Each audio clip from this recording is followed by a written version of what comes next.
Tentunya, kita semua pernah merasa bosan dalam menjalani aktivitas kita sehari-hari. Setiap orang memiliki caranya masing-masing untuk dapat melarikan diri dari berbagai rutinitas dan tekanan yang ada pada hidup mereka.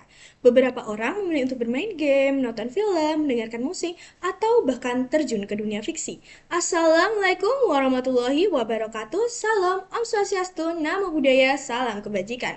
Salam hormat saya sampaikan kepada Bapak Ibu Dewan Juri semuanya. Perkenalkan, nama saya Sofi Kurniasari dari SMA Unggulan CT Arsa Foundation, Sukoharjo.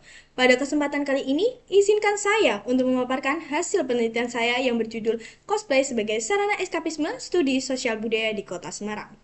Globalisasi saat ini tidak hanya mendorong arus informasi dan ekonomi. Di era modern saat ini, globalisasi juga turut serta dalam mendorong adanya pertukaran budaya. Hal ini dikarenakan globalisasi merupakan proses terjadinya interaksi masyarakat di berbagai negara. Globalisasi memiliki peranan penting dalam mendorong aktivitas pertukaran budaya, terlebih lagi jika didorong dengan adanya modernisasi di bidang teknologi. Salah satu contohnya adalah penggunaan media sosial sebagai wadah atau sarana yang dapat mempercepat terjadinya pertukaran budaya. Budaya-budaya asing seperti budaya dari Jepang, Korea Selatan, Amerika Serikat dapat dengan mudah dikonsumsi dan diakses oleh masyarakat di berbagai negara, tak terkecuali negara Indonesia. Dari sinilah muncul adanya adaptasi budaya, seperti budaya asing dari Jepang, yang sering disebut dengan cosplay atau costume play. Cosplay atau costume play merupakan aktivitas di mana seseorang yang seringkali disebut cosplayer memeragakan suatu karakter, entah itu dari karakter anime, manga, ataupun dari karakter game. Aktivitas ini, seorang cosplayer menggunakan kostum, aksesoris, properti yang dibuat semirip mungkin dengan karakter aslinya. Menariknya, aktivitas ini dianggap bagi beberapa cosplayer sebagai sarana untuk melarikan diri dari kenyataan yang harus mereka hadapi. Hal ini yang membuat cosplay makin sejalan dengan eskapisme.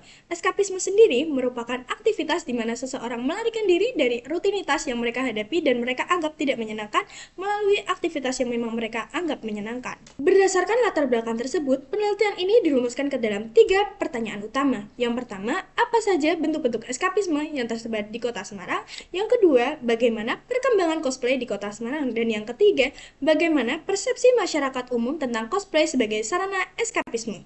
Sejalan dengan pertanyaan tersebut, penelitian ini juga memiliki 3 tujuan utama, yaitu untuk mengetahui apa saja bentuk-bentuk eskapisme yang ada di Kota Semarang, yang kedua, untuk mengetahui bagaimana perkembangan cosplay di Kota Semarang, dan yang terakhir, untuk mengetahui bagaimana sebenarnya persepsi masyarakat umum tentang cosplay sebagai sarana eskapisme. Penelitian ini menggunakan metodologi kualitatif pendekatan fenomenologi. Metode ini dipilih karena sesuai untuk dapat menggali pengalaman subjektif dari para cosplayer di Kota Semarang. Teknik pengumpulan data dalam penelitian ini dibagi menjadi 3. Yang pertama, observasi ke tempat-tempat yang biasanya diadakan event cosplay untuk mengetahui bagaimana event itu berjalan dan apa saja yang dilakukan di dalam event tersebut. Yang kedua, wawancara dengan berbagai pihak, dari cosplayer aktif ataupun dari masyarakat umum untuk menggali motivasi dan persepsi mereka tentang event cosplay ini. Dan yang ketiga adalah dokumentasi. Dokumentasi ini berupa foto, video, ataupun catatan lapangan yang dapat mendukung hasil penelitian ini. Dengan metode ini, saya sebagai peneliti berusaha untuk memaknai bagaimana cosplay dijalankan dan bagaimana cosplay itu dimaknai oleh masyarakat sekitar. Setelah melalui observasi dan wawancara dengan berbagai pihak, perilaku cosplay ini menuai berbagai respons dari masyarakat.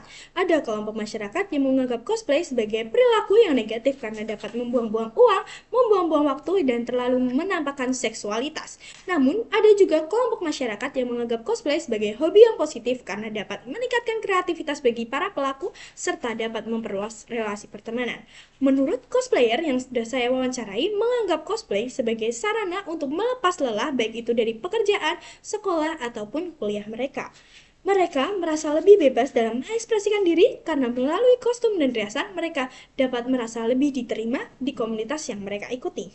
Berdasarkan pengalaman para pelaku, peneliti dapat menyimpulkan bahwa cosplay termasuk ke dalam aktif eskapisme karena terlibat dalam hobi rutinan dalam rangka melepaskan atau melarikan diri dari suatu rutinitas.